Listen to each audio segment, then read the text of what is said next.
Sahabat Kristen terkasih, baiklah setelah video tanggapan kedua, sekarang saya akan memberikan video tanggapan ketiga, yaitu tentang doa bertele-tele bagaimana menurut Ibu Meta. Mari langsung saja kita bahas. Katanya gitu, biar anak-anak ngomong. Nah, anak-anak satu-satu dipanggil, dibaca, terus saya lihat benar. Oh benar nih saya bilang. Kedua, ketiga, benar. Di hati saya bilang begini, loh kok mereka tahu ya? Kok mereka hafal ya? Mereka kok mengerti ayat-ayat Alkitab ini? Saya bilang gitu. Di video ini Ibu Heni terlalu gampang terpesona oleh sesuatu yang tampak luar saja ya. Melihat seorang anak hafal ayat, Ibu Heni sudah sedemikian terkesimanya. Menghafal ayat Alkitab itu tidak membuat Anda lantas menjadi seorang Kristen ya. Sebab seorang ateis bisa kita berikan Alkitab dan disuruh menghafal beberapa ayat dalam kitab suci. Meskipun kemudian dia bisa hafal, tidak dapat dikatakan bahwa dia adalah seorang Kristen. Meskipun dia hafal ayat pun bukan berarti dia paham isinya. Oh, Ibu, kalau kita berdoa, dia bilang ke saya, kalau kita berdoa, kita jangan berdoa bertele-tele, katanya gitu. Kok dalam hati saya bertele-tele apa? Tapi dia jelaskan. Setahu saya, Ibu kalau doa Maria itu kan Ibu ada rantainya, Ibu ucapin terus-terus kan. Itu ucapan itu. Nah, itu yang namanya bertele-tele. Doa yang sama diucapkan berkali-kali. Apa yang disampaikan oleh Ibu Heni melalui pengaruh Ibu Meta itu adalah hal yang baru ya. Doa rosario itu sudah berlangsung lama dan dilakukan oleh umat beriman. Justru yang baru itu adalah yang tidak mendaraskan rosario. Adalah mereka yang datang dengan pemahaman baru dan dengan asal mengutip ayat untuk membenarkan anggapan mereka. Ayat doa yang bertele-tele seperti yang dituduhkan Mama Meta atau guru Ibu Heni tersebut tidak dapat kita kenakan kepada rosario. Kemudian doa yang ada pengulangan itu tidak sama dengan doa bertele-tele. Doa bertele-tele itu adalah doa panjang yang sebenarnya bisa disingkat saja, tetapi yang berdoa menyangka bahwa dengan semakin panjang doanya maka semakin didengar Tuhan. Seolah-olah mau mengajari Allah akan kebutuhan kita. Padahal Allah sudah lebih dahulu mengetahuinya. Di sekitar kita tuh banyak contoh yang dapat kita temukan tentang doa bertele-tele.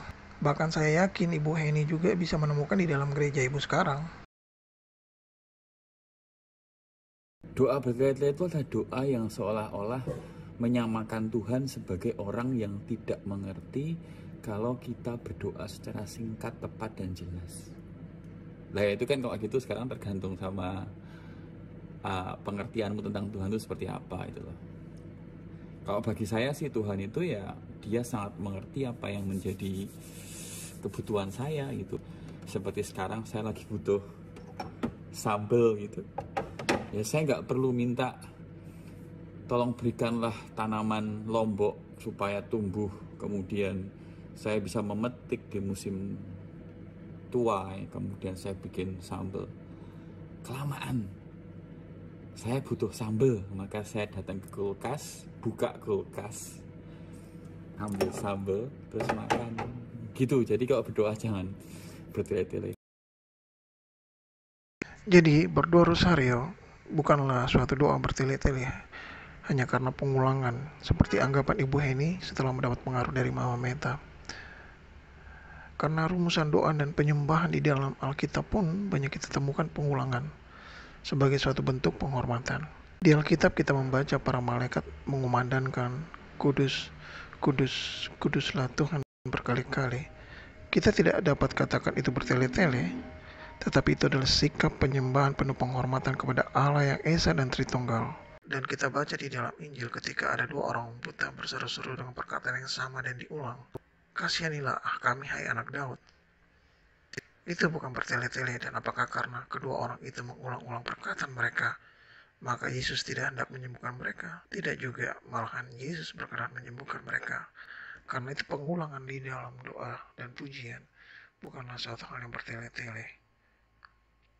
Di dalam gereja Katolik ada banyak kita temukan adorasi dan devosi yang diucapkan dengan pengulangan, dan itu bukanlah doa bertele-tele.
전능하신 주 나의 하느님 호산나 높이 외치세